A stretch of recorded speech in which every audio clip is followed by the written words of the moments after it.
Bismillahirrahmanirrahim. Elhamdülillahi Rabbil alemin. Vessalatu vesselamu ala Rasulina Muhammedin ve ala alihi ve ashabihi ecma'in. Bugünkü sorağa cevap dersimizde musulman doganlar iki tane sorağa cevap berers. Iki sorağın mazmunu bir. Birinci sorağda musulman doganımız deyiptir. Bakara suresi 154. ayeti, Ali İmran suresinin 169. ayetler barada açıklap ders çıkaraysanız deyiptir. Bid'atçılar bu iki ayet barada beter yanlışlıklar aydıp halkı şirke eltiyalar deyiptir. İkinci sorağda musulman doganımız diye ölülerden dilemek bolyar deyip bid'atçılar Bakara suresinin 154. ayetini delil tutyalar. Şol barada düşünürüp berayseniz deyiptir. Sorağda deyilşiyali musulman doganlar bid'atçı soğupular ayet ve hadisler ö düşüncesine ora düşünürüp bilmeyen adamları ağdaştırıp şirke düşürüyorlar. Elbette halk köpçülüğü eline Kur'an-ı Kerim alıp görmedik. Arapça düşünen ok, dini kitaplar okap görmedik. Şol kişinin sellesine, sakalına, doğanına, ahun adına alınıp şonun hemme diyen dadı doğru muka deyip şon sözüne inanıyor.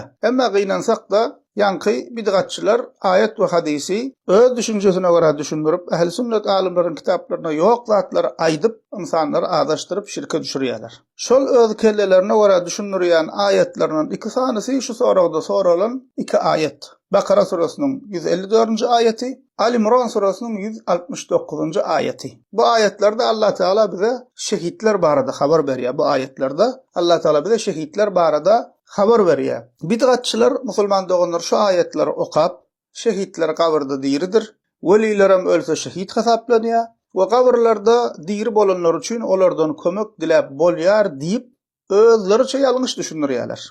Ama bu ayetlerin haysizliğini, ayette näme diýilýändigini we dogry tefsirini ähli sünnet ulamalarymyz kitaplarına bunun düşünürüşünde, bu ayetlerin düşünürüşünde näme diýipdir, onu hazır aýdyp geçeriz. Bakara suresinin 154. ayetinde Allah Teala diýär: "Ve la tekulu limen yuqtalu fi sabilillahi amwat, bel ahya'u walakin la teş'urun." Allah yolunda öldürülenlere ölüler diýmän. Olar diridirler, emma siz bilmeýärsiniz diýär Allah Teala. Ali İmran suresinin 169. ayetinde Allah Teala diýär: "Ve la tahsabennellezîne kutilû fî sabîlillâhi emvâta, bel ahyâ'un 'inde rabbihim yurzakûn." Allah yolunda öldürülenleri ölüler diýip hasaplaman. Olar diridirler, Rablarynyň katynda rızıklandyrylýarlar diýär Allah Teala. Ulamalarymız diýär Bakara suresinin 154. ayeti Bedir şehitler barada inni, Ali İmran suresinin 169. ayeti Uhud şehitler barada inni diýip aýdýarlar. Elbette açıklamasını hazır biz aýdarsyn näme diýenlerini. Yani her bir ayetin Allah katından, Allah Teala'nın katından inmenin sebebi var. Şoň sebebi barada ulamalarymız diýär Bakara suresi 154 Bedir şehitler barada, Bedir savaşynda şehit bolan musulmanlar barada, Ali İmran suresinin 169. ayeti Uhud savaşynda şehit bolan sahabalar, musulmanlar barada indirlen diýip aýdýarlar. Ayetleri musulman doganlar biz ayet ve hadisleri, din ayetlerim da hadislerim biz öz düşünjämize ora düşünürüp bilmeýäs. Ähli sünnet musulmanlar ayet ve hadisler öz düşünjesine ora düşünürmeýär. Hukman suratda alimlerimizin yazıp giden kitaplarına barmaly. Misal üçin Kur'an-ı Kerim'in ayetlerinin doğru düşünürüşünü biljek bolsaň, köne ulamalarymız tefsir, yani tefsir diýenimiz Kur'an-ı Kerim'in ayetlerinin açıklaması diýmek.